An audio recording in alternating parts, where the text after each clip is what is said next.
I'm just going to start off by saying that there's no super tall dirt bike that's made for riders that's over 6 foot 2 inches tall. Sorry, but there are some specific bikes that work a little bit better, and there are also some mods that you can do to make it feel a little bit taller. And last but not least, some riding techniques that are super important for having more comfort and control on the bike. A common question for beginners that are bigger or taller are, should I just start out on a 450? Well, in most cases, I highly recommend not doing that.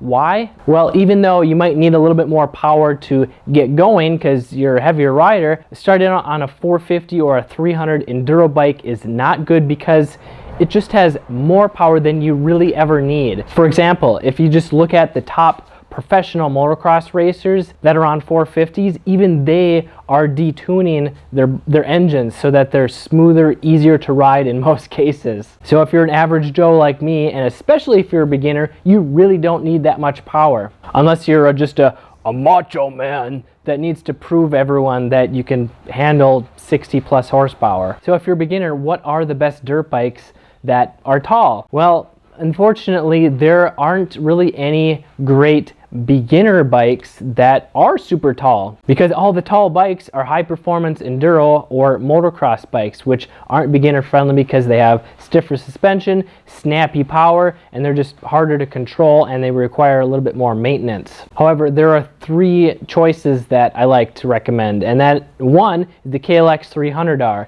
And it was discontinued for a while, but now it's back with fuel injection, and it doesn't have the tallest seat height, but it's a little bit bigger, it's a little bit longer, and the 300 cc's has enough power for pretty much any size rider. And the reason it's beginner friendly is because it's more affordable to start on.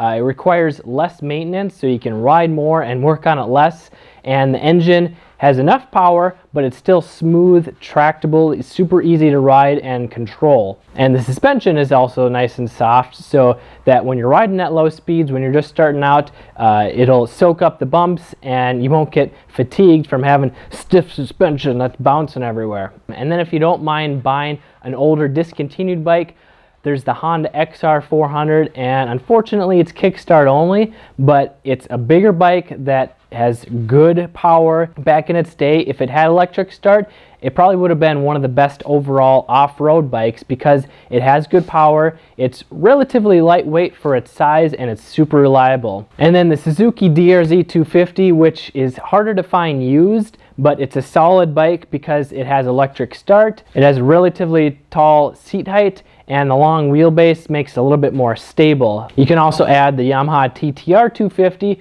which is basically the rival of it, but a Yamaha. Moving on to the enduro bikes, basically anything like a YZ250FX, the KX250XC, CRF 250RX, YZ450FX, they pretty much all have the same seat height, 37 to 38 inches, and that's about as tall as you're going to get for enduro bikes. And being an enduro model, they have stiffer suspension, so it can handle a little bit more weight, but it's really meant for faster riding. So if you're like 250 to 300 pounds, you still might want to get different springs and a valving update if you want to have good performing suspension. And then if you're just getting into motocross, so you have some riding experience but you're new to riding on tracks, then I recommend starting on a 250F, so 254 stroke. So this would be the YZ250F, CRF 250R, the 250 SXF, the KX250, the MC250F, or the FC250. And if those aren't tall enough for you, well, there's some simple mods such as taller seat, taller bars that you can do. You can move the foot pegs around, but if you're just a little bit too tall for the bike, doing some of those things can be a big mistake because they're gonna throw your body position off.